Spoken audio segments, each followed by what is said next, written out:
16. Números capítulo 16.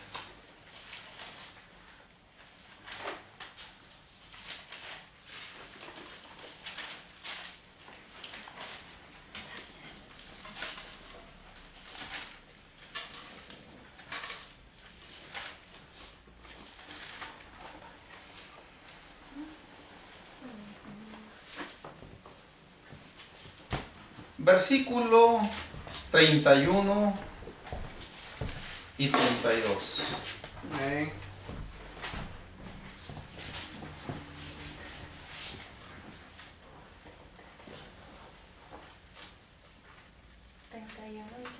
Y 32 del capítulo 16 de Números. Dice así en el nombre del Señor.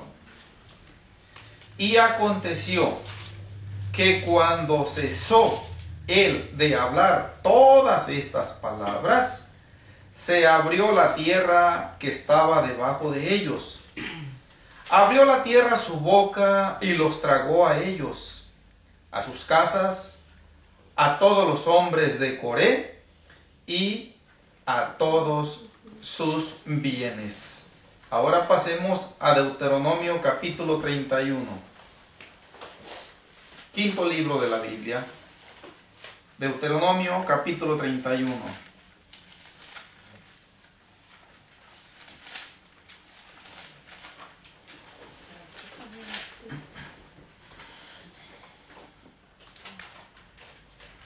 Versículos 24 al 26. Dicen: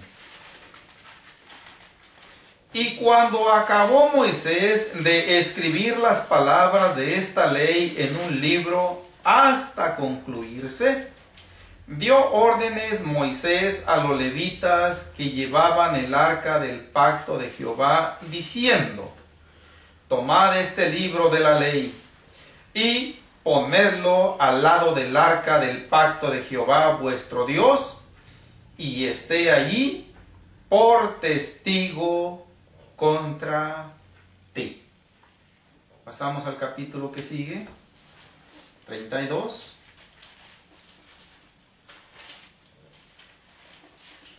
Aquí vamos a leer del versículo 45 al 47. Y acabó Moisés de recitar todas estas palabras a todo Israel. Y les dijo: aplicad vuestro corazón a todas las palabras que yo os testifico hoy, para que las mandéis a vuestros hijos, a fin de que cuiden de cumplir todas las palabras de esta ley. Porque no es cosa vana, es vuestra vida, y por medio de esta ley haréis prolongar vuestros días sobre la tierra a donde vais, pasando el Jordán para tomar posesión de ella. Ahora pasemos a Jeremías capítulo 26.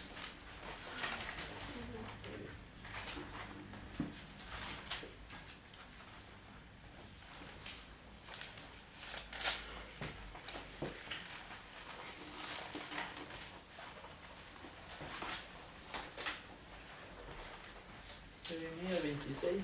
Jeremías capítulo 26. Versículo 8 solamente. Amén. Y cuando terminó de hablar Jeremías todo lo que Jehová le había mandado que hablase a todo el pueblo, los sacerdotes y los profetas y todo el pueblo le echaron mano, diciendo: de cierto morirás. Amén. Hermanos, volvamos a Mateo, a la escritura Amén. inicial. Y ahora me voy a permitir decirles por qué razón quise que leyéramos todas esas citas bíblicas del Antiguo Testamento que tienen en común esta expresión, y cuando terminó. Hubo una porción que dice, y cuando cesó. Es una palabra que significa lo mismo. Es un sinónimo gramaticalmente hablando. Cesar y terminar viene equivaliendo a lo mismo. Ok. La razón por la que quise que leyéramos las citas bíblicas precedentes es porque se dieron cuenta de que no me ocupé en detalles. Hay mucho que hablar de esos contextos bíblicos que leímos. Nos pudiéramos pasar predicaciones y más predicaciones centrando nuestra atención en ellos ahí, pero no quiero hacerlo. A donde yo quiero centrar la atención de los que escuchamos en esta hora, gloria a Dios, tanto los presentes como aquellos que escucharán las grabaciones en diferentes partes de este mundo, es el hecho de que cuando Dios ha hablado desde tiempos muy antiguos, su palabra ha producido un efecto. Su palabra ha traído consecuencias favorables o desfavorables al pueblo de la tierra. Todo ha dependido de la forma en cómo ha reaccionado a los requerimientos divinos. Pero lo cierto es que siempre de parte de Dios hay una correspondencia de acuerdo a cómo el ser humano presta oído o no al pronunciamiento de su palabra. En los tiempos de Moisés, regularmente, cuando Moisés terminó de hablar aquellas palabras que amonestaban al pueblo de Israel, enseguida se le daba al pueblo la oportunidad de adoptar la conducta apropiada, que siempre, de una manera regular, se refería a que se volvieran a Dios, que rectificaran aquel camino que habían torcido y que corrigieran sus vidas de acuerdo a esas palabras que Moisés acababa de pronunciarles. Y todo iba a depender de cómo se comportara el pueblo de Israel, hablando ya en concreto en cuanto a Moisés, lo leído, iba a ser como Dios les iba a corresponder. Ya vimos nosotros que lo hubo, gloria a Dios. En otras ocasiones, cuando Moisés terminó de escribir las palabras del libro de la ley, se las dio a los levitas, le dijo, ponerla ahí en el arca del pacto de Jehová. ¿Para qué? Porque ellas, les dijo, ellas van a testificar contra vosotros. Dependiendo de cómo reaccionen ustedes ante este libro de la ley, esa palabra los va a reprender o los va a premiar. Bien, en el caso de Jeremías no fue la excepción. Dios le había dicho, ve al atrio del templo, ve al atrio de la casa de Jehová, y proclama allí contra todos los que vienen de Judá y de Israel a adorar. Proclama contra ellos estas palabras que yo te voy a decir, y no me omitas ninguna de ellas. Y ya va el profeta Jeremías y les amonesta de parte de Dios. Vuélvanse a Dios. Van por mal camino. Vuélvanse a Dios. Si ustedes se vuelven a Dios, Dios se va a arrepentir del mal que tiene pensado hacerles. Pero sepan que si ustedes continúan en esa actitud rebelde y desobediente, Dios los va a castigar y los va a desterrar de esta tierra que les dio y los va a esparcir por todas las naciones. Y esta ciudad en donde habita este templo, en donde yo he puesto mi nombre, yo la voy a poner como Silo. Silo, el primer libro de Samuel, el capítulo 1 en adelante, allí en el versículo 1 en adelante, nos dice que fue una de las ciudades en donde estuvo el arca del pacto de Dios, en donde estuvo el tabernáculo de reunión. En esa ocasión fue Elí el responsable ante Dios de que la ley de Dios llegara con integridad al pueblo y que lo conminara a obedecerla. Lamentablemente Elí falló. Falló por tolerancia a sus hijos Ofni y Finis. Y eso le costó que Dios lo desarraigara, le quitara el sacerdocio, que entregara muerte a sus hijos, pero también el arca de Jehová fue tomada por los filisteos y después esa ciudad fue destruida. Y Dios les dice que así como Silo fue destruida y Dios la entregó en mano de los enemigos, dice, así también en tiempos de Jeremías, esta ciudad de Jerusalén va a ser exterminada. Ok, ahora, retornando allí, estamos en Mateo, cuando el apóstol dice las palabras, y cuando terminó Jesús estas palabras, enseguida nos dice con suma brevedad la reacción que mostraron los primeros oyentes. Dice que la reacción fue de admiración. Amén. De su doctrina. Sí. Pero, ¿por qué esa reacción de admiración? Lo que les llamó la atención fue una cosa, y el apóstol la resalta de una manera muy palpable ahí. Fue la autoridad con que enseñaba.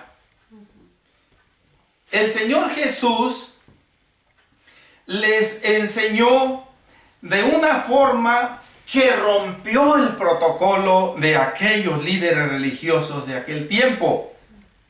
Aquí Mateo los llama los escribas. Los escribas eran una clase social privilegiada porque en aquel entonces no eran muchos los que sabían leer y escribir. Eran muy pocos. Y los pocos que sabían leer y escribir eran muy solicitados, en primer lugar, por los monarcas de aquel entonces. Eran muy solicitados por el pueblo. Alguien que quería mandar una carta, alguien que quería formular cualquier documento, llámese carta de divorcio, llámese carta de compraventa, cualquier documento que quisiera redactar un edicto del rey, etcétera, tenían que acudir a los escribas porque eran los que sabían leer y escribir. En muchas de las ocasiones la historia nos dice que estas personas se ponían al servicio del público en lugares apropiados, en las banquetas, con una mesita ahí, y en ocasiones no se daban abasto para atender a aquellos que iban a solicitar sus servicios. Entonces, pero los escribas, Mateo dice en un claro contraste con la forma que el Señor Jesús enseñó, dice que ellos siempre que enseñaban, implícitamente lo está diciendo aquí, no expresamente, enseñaban remitiéndose a la ley. Ellos lo hacían siempre con la intención de formular una interpretación de lo que la ley decía, pero no se salían de allí. El Señor Jesús rompe ese protocolo y Él va más allá de la ley.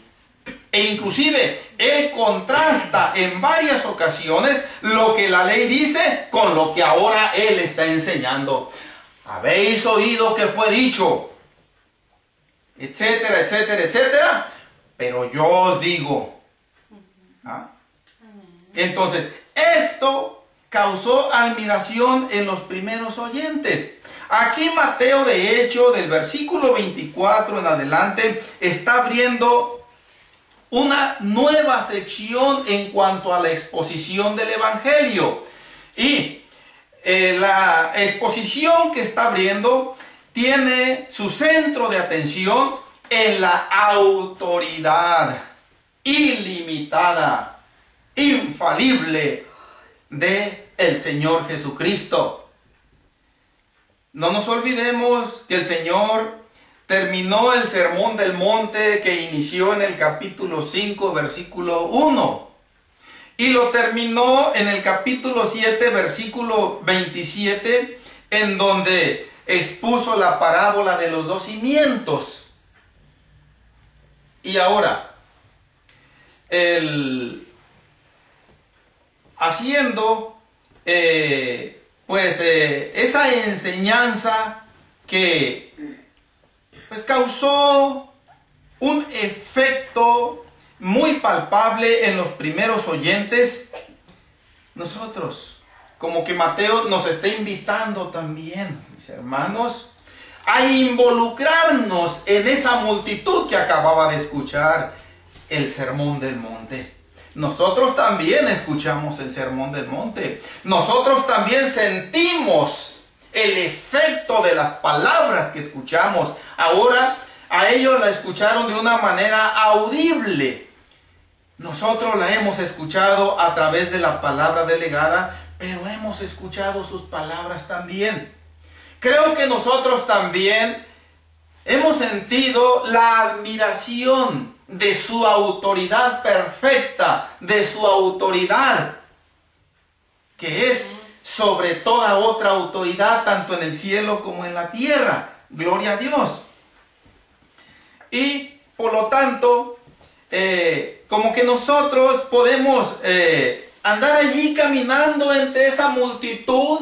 Después de que el Señor Jesús terminó con las palabras y cayó y fue grande su ruina, podemos nosotros suponer que de momento la respuesta fue un silencio en aquellas multitudes. Dentro de aquellos corazones, dentro de aquellas mentes, se debatían sentimientos, ideas, quedaron perplejos, quedaron anonadados. ¿Qué quiere decir? El estado de una persona en donde no acata a saber qué pensar, qué decir o qué hacer. Así estaba aquella multitud. Sí. Ahora, no debemos pensar nosotros que esa admiración que sintió aquella multitud toda fue en el sentido positivo. Indudablemente que muchos de ellos sí tuvieron esa reacción positiva y dijeron: estas palabras cómo me hacían falta. Esto sí que me llegó a mí, a lo más íntimo de mi ser. Yo he sentido que algo dentro de mí empezó a moverse cuando yo lo escuché hablar. Y ahora que sus perfectas enseñanzas han concluido con los 2 cimientos, yo puedo decirlo. Yo quiero seguir a Jesús. Yo creo en Él. Bueno, de entrada es una reacción positiva, e inclusive el apóstol Mateo nos invitará a tomar a todos esa misma postura. Es la más sensata, es la más correcta. Bien, pero no todos lamentablemente reaccionaron de esta manera. Está implícito aquí que muchos reaccionaron en el sentido negativo, mientras unos admiraron la forma autoritaria y nueva de hablar del Señor, que contrastaba con lo de aquellos escribas, y se vieron persuadidos a creerle, se vieron persuadidos a recibirle en sus vidas como maestro y Señor. Pero otros reaccionaron. Ya después, en la continuación del Evangelio, Mateo nos va a decir que muchos reaccionaron en el sentido de decir: ¿cómo se atreve a alzarse de esa manera que se atribuye facultades que son exclusivas de Dios. Sí. Nadie nace con el derecho de perdonar pecados. Nadie nace con el derecho intrínseco de resucitar muertos, de sanar enfermos. Bien, pero esta situación les dio a aquellos fariseos y escribas una pauta para emitir un veredicto. Y dijeron, el poder, la autoridad con que Jesús actúa viene de Satanás. En el capítulo 9, versículo 34, tenemos esa declaración nefasta, blasfémica. Dice, pero los fariseos, 9:34, decían, por el príncipe de los demonios, echa fuera los demonios. Ahora, de entrada, ya en su oportunidad, si el Señor lo concede, vamos a llegar a esa altura del Evangelio. Pero de entrada, al mencionar Mateo esa declaración, está dando una aparente puerta de escape a todos los que no quieran someterse a la autoridad del Señor Jesucristo. Sí. Bien. La multitud reaccionó porque vio esa grande diferencia. Mateo, en de lo que es el capítulo 8 en adelante, empieza a enumerar diversos aspectos de la vida del Señor Jesucristo en secciones en donde Él muestra con toda claridad la enorme diversidad de las áreas en donde el Señor Jesús impone su autoridad. Regularmente, hermanos, esto es un hecho probado, nuestros sentidos pueden captar esto. Siempre que los seres humanos han ostentado un determinado grado de autoridad, lo han hecho siempre basados en factores socioeconómicos, sociopolíticos o basados en la fuerza militar. Siempre ha existido eso, principalmente en los gobiernos. ¿Sí? Pero cuando estos factores se quiebran, se deshacen, termina la autoridad. Pudiera yo citarles muchos casos, pero no quiero extenderme a eso. Creo que nosotros podemos captar en este tiempo, el presidente de este país está teniendo una autoridad bastante amplia porque la población se la otorgó, la ciudadanía de este país en aptitud de emitir voto se la concedió. ¿Sí? Pero así como se la concedió, en un momento dado se la puede retirar y se le acaba la autoridad. La multitud se dio cuenta de que en Cristo esto no operaba así. En Cristo, esa autoridad que ellos admiraron, se dieron cuenta de que no venía de fuentes externas a Él. Se dieron cuenta de que esa autoridad emanaba de Él mismo. Sí. Se dieron cuenta de que Él no solamente se atribuyó la facultad de ser Señor y tener potestad sobre las enfermedades, sobre los enfermos, sino que realmente los enfermos eran sanados, sea cual fuera la enfermedad que ellos adolecían.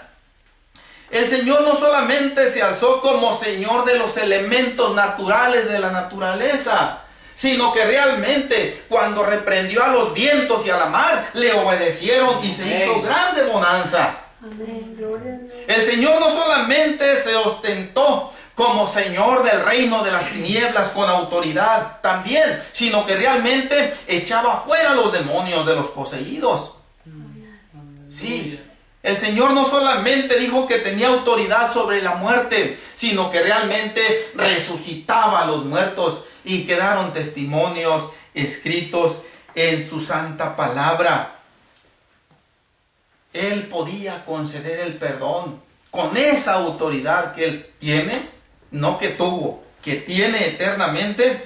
Él concedió el perdón de pecados a un reducido número de privilegiados en aquel entonces, gloria a Dios.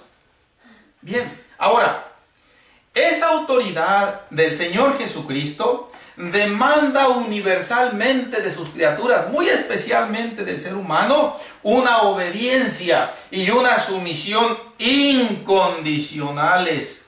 De hecho, esa es la postura más sabia y sensata que el ser humano puede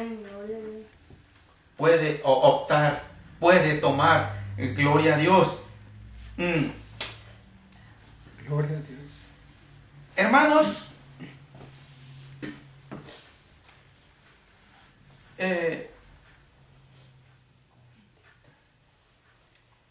Mateo, cuando empieza a escribir esta sección, él quiere llamar nuestra atención y decirnos, dentro de otras cosas, y está implícito en las palabras del Señor Jesucristo, que ninguna persona puede tener autoridad a menos que esté bajo autoridad.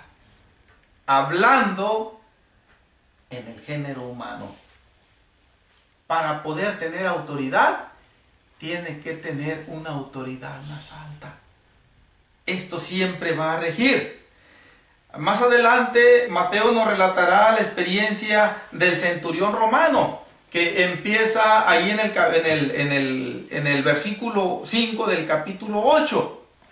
Ahí nosotros podemos ver que el centurión romano declara a él, es decir, yo también soy hombre bajo autoridad. Y digo a uno de mis soldados, haz esto, y lo hace. A otro le digo, ve y va. A mis siervos les doy estas órdenes y lo obedecen. ¿Por qué le obedecían sus soldados y sus siervos al centurión? La razón es muy sencilla. Porque detrás de ese centurión estaba todo el poderío del imperio romano respaldándolo ahí. Y si un soldado no le obedecía una de las órdenes que le daba, la pena era la muerte. ¿Sí? Se le ejecutaba a ese soldado. No puedo decirlo de uno que no era soldado, uno de sus siervos, quizás se le aplicaba un castigo similar u otro también, todos ellos muy graves, pero la pena para un soldado que desobedecía a un superior era la ejecución. Ahora, si detrás del centurión romano estaba todo el poderío del imperio romano, detrás del Señor Jesús, ¿qué era lo que estaba? En algunas porciones del Evangelio, tanto de este como en los otros, nos dice que detrás de él estaba Dios. Hablando de una manera el Señor a través de su palabra, para que nuestra mente limitada capte que ese velo de carne, gloria a Dios, no vino por la casualidad, sino que Dios estaba ahí habitando. Ahora nosotros podemos decir, detrás del Señor Jesucristo no estaba nadie, porque Él mismo es Dios. Amén. Él mismo no necesita que su autoridad provenga de una fuente externa. Él la posee en sí mismo. Amén. Y el apóstol Mateo dice que aquella multitud fue lo que le llamó la atención. Aquella forma de enseñar, aquella forma de ilustrar no la habían escuchado en toda su vida aquellas multitudes. Y por lo tanto, cada uno de ellos, lo que Mateo nos está queriendo decir es lo siguiente: se lo dijo a aquella multitud. Cuando terminó Jesús estas palabras, nosotros pudiéramos poner allí un punto final. Lo que resta ahora nos corresponde a nosotros.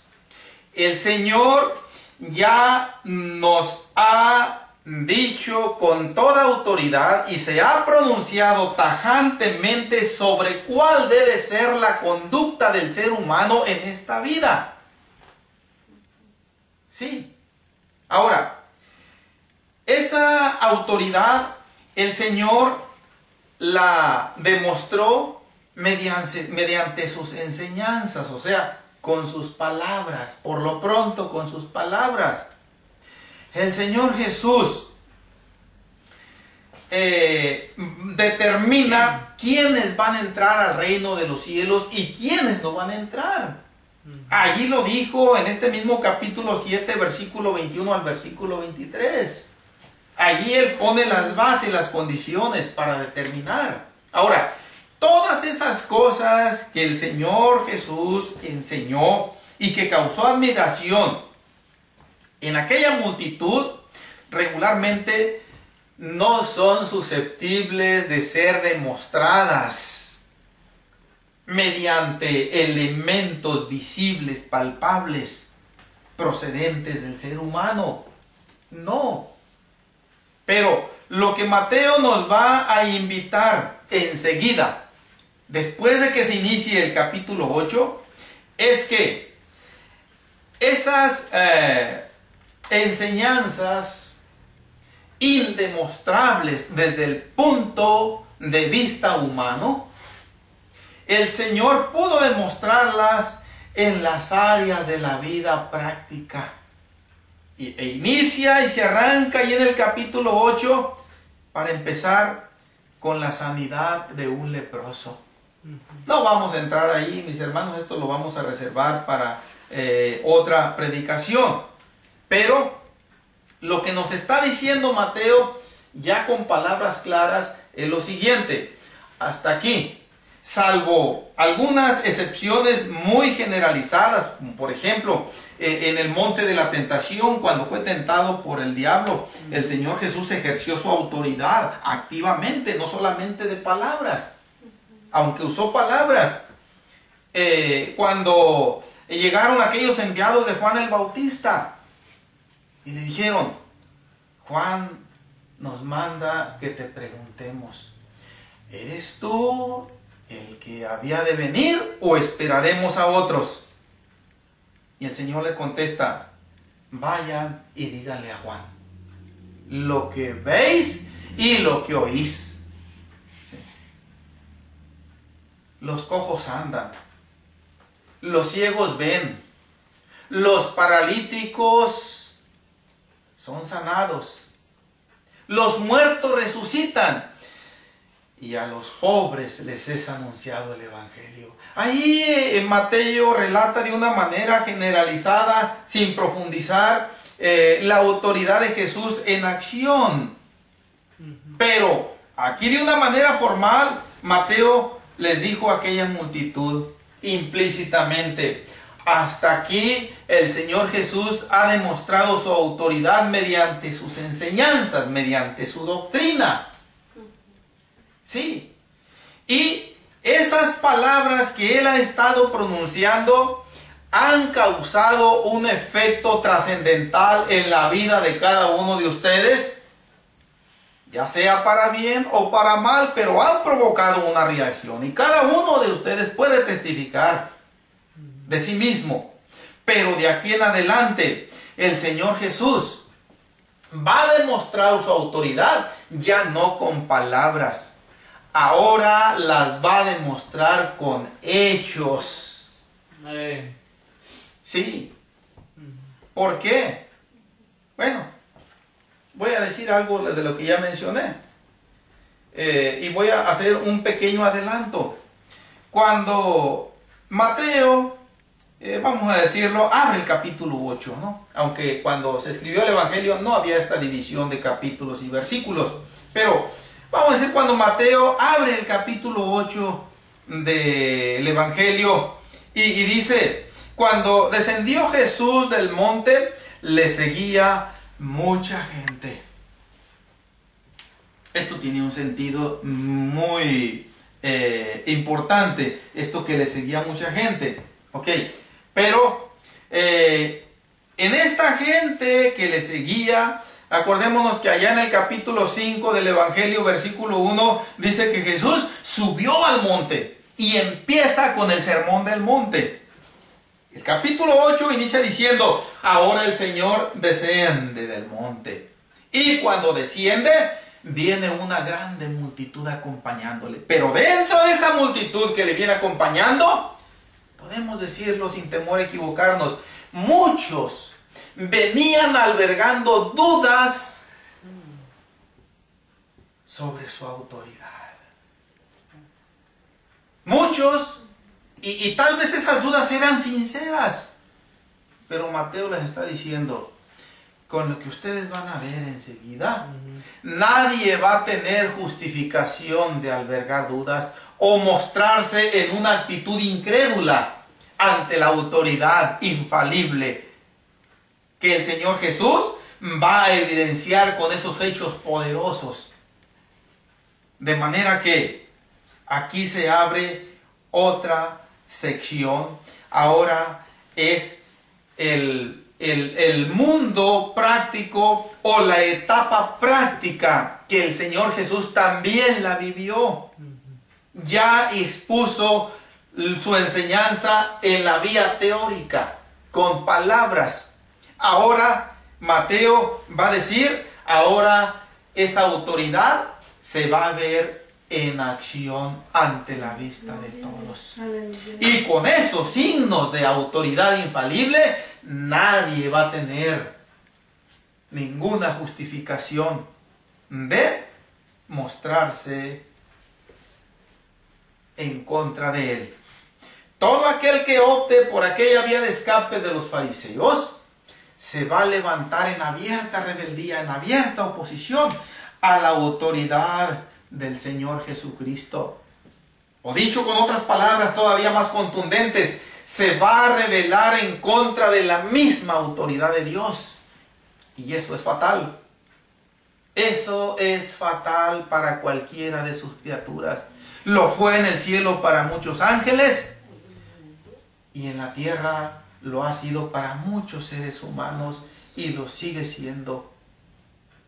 Lo que el hermano Salomón mencionaba de tanta tradición que se ha inmiscuido en las iglesias que profesan seguir al Señor Jesucristo, vergonzosamente lo decimos, con la tolerancia de muchos pastores que alcahuetean esas prácticas mundanales, es una de las formas de rebelión, de oposición a la autoridad suprema del Señor Jesucristo.